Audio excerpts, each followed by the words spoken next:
The museum is in Dudley in the Midlands. It is signposted from junction 2 of the M5 about 3 miles away.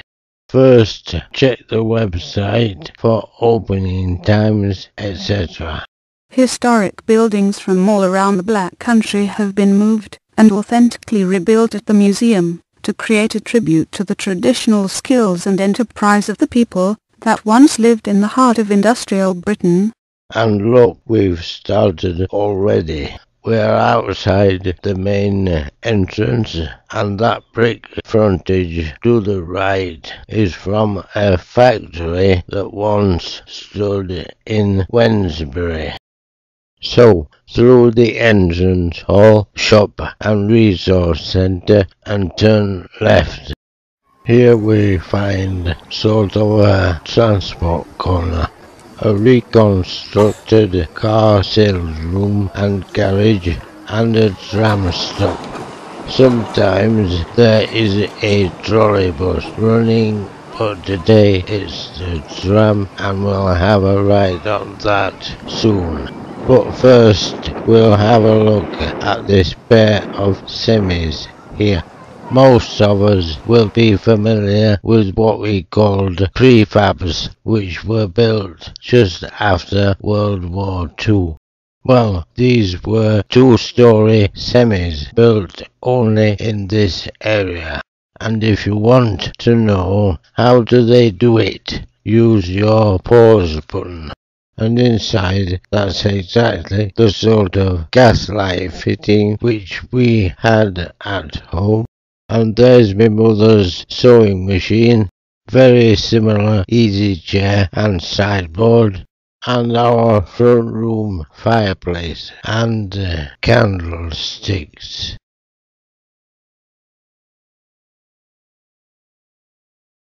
Right, the village is in that direction, and it's about time we made our way down there. Ah, good, here's the tram now. Now, one thing to bear in mind is that we shan't be able to do everything or see everything in one visit.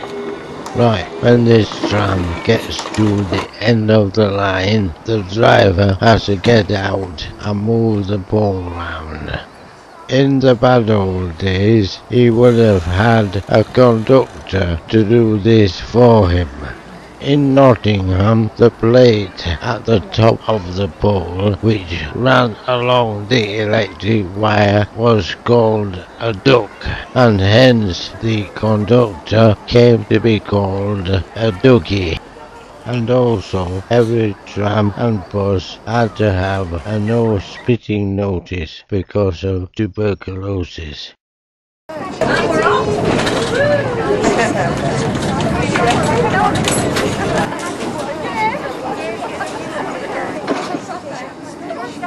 We're just going past now a few of the things which we won't be seeing today. In this area here we've got the coal mine and the little factory where Oliver Smith used to work. I've no idea what Oliver Smiths are. And in this area here we have two more interesting houses, a Newcomen engine and the observatory.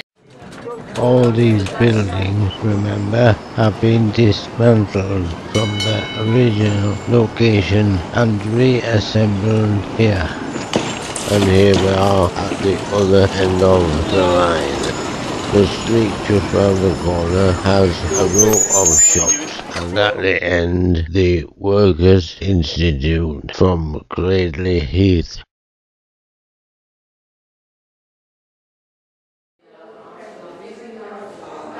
From the window we can see the shops on the right and this little builder's yard here. So if you're needing a new chimney pot or some slates, this is where to come. Now have a look in these shops on this side of the road. The one I'm interested in is the fish shop, right at the end near the school. You probably call it a fish and chip shop. Either way, we'll come back a bit later and get some. Right, while we've got a minute, what is the Black Country? Let's have a look at the website. The Black Country is the industrial region to the west of and separate from Birmingham, in the Midlands of England. It gained its name in the mid-19th century due to the smoke from the many thousands of iron-working foundries and forges, and the nature of the countryside which had been covered by dark spoil from the working of shallow and relatively thick 30-foot coal seams. Let's cross this bridge over the canal and look at the village. Nice selection of shops to wander around here. Pub down at the end there. Here you could buy a new brush head or a bath. Some more shops over here. Down at the end is the chemist or pharmacy, I suppose we call it now. I don't know about you, but I'm getting ready for my fish and chips now.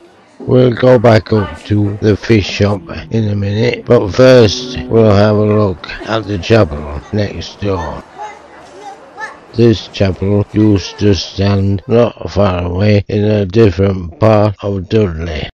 Now, just so you won't be too disappointed when we get back to the fish shop, I'll tell you that we're going to see something we didn't want to see. Yes, a queue about half a mile long. I'm not waiting in that queue, so that means we need to find some food elsewhere. There are several cafes, but I want to buy something from a shop.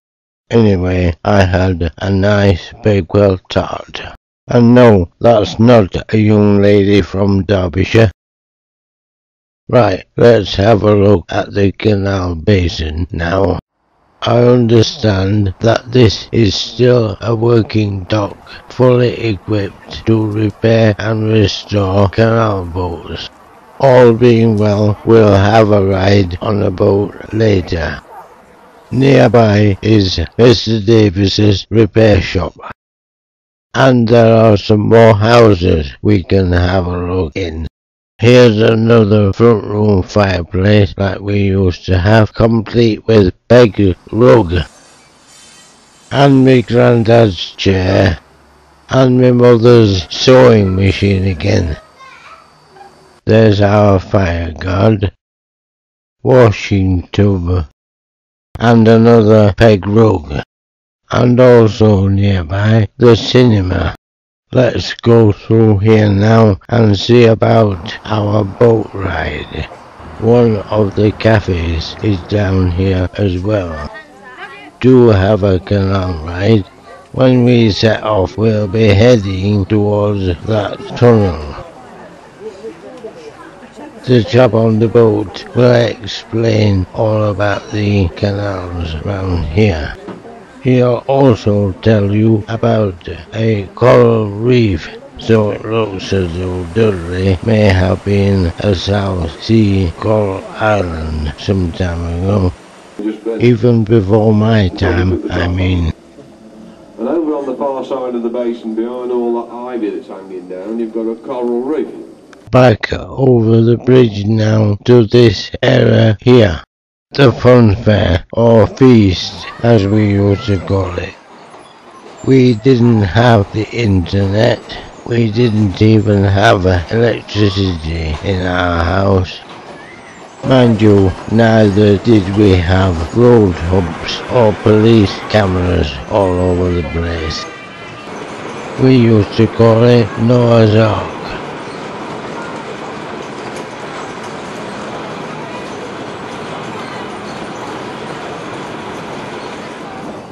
Time to get the tram back now to the entrance. And in spite of getting no fish and chips, a nice day out.